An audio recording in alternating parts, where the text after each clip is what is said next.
All right, thank you, Paul. Well, it's becoming more and more common. You're experiencing some symptoms, so you hop online to see what could be wrong. But is this a smart thing to do? And here with his thoughts are Dr. Michael Sevilla with Salem Community Hospital. And Dr. Sevilla, I pulled up like a popular website, WebMD, this morning. And a lot of people go to this, is that right, to see if they can self-diagnose themselves? Yeah. It's I have patients all the time that come in and they big 50-page printout and they say, do I have this? And then we talk about it, so yeah. Is that a smart thing to do for them to do something like that? Well, I think the internet is one of the good things about the internet is that it's really gotten people to look things up, to get good information. And as I tell patients, there's a lot of good information online, there's a lot of bad information online. Right. And the only way to know about it is to come in, talk about it, and then we can kind of sort things out. I'm sure a lot of people think they're saving some money by going to their online websites like this to see if they can self-diagnose themselves. Yeah. But, you know, a lot of times they could just be scaring themselves into thinking they have something that they don't have. Is that right? Oh, yeah. There's a lot of sites out there that scare people. They say, you know, if you have this or you take this drug or you know, you could have really bad consequences. There's just pictures out there. Some of them are accurate, some of them are not accurate.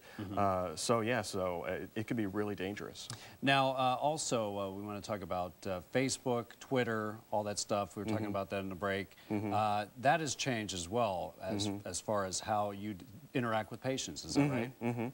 Yeah, I've talked a lot about a lot of my colleagues as far as you know, if a patient asks you to be their friend on Facebook, what do you do?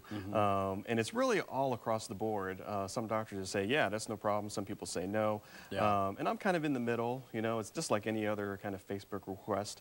You know, should I have this people know what I'm doing or see my pictures and things? So it's very individual. But the internet has changed a lot of interactions with patients. And such as yourself, if you do that, do you, if somebody asks you a question about how they're feeling or something like that, do you give them advice on those sites, or do you say, you know, you might want to come in and we'll discuss it further, or how do you deal with that? Yeah, a tendency I say, you know, this is a good question, but I would do you a lot better if you would come in, we could talk about it, I can examine you, we can see if you need some testing done, so we can treat you appropriately. Over the internet, it can be dangerous to do that.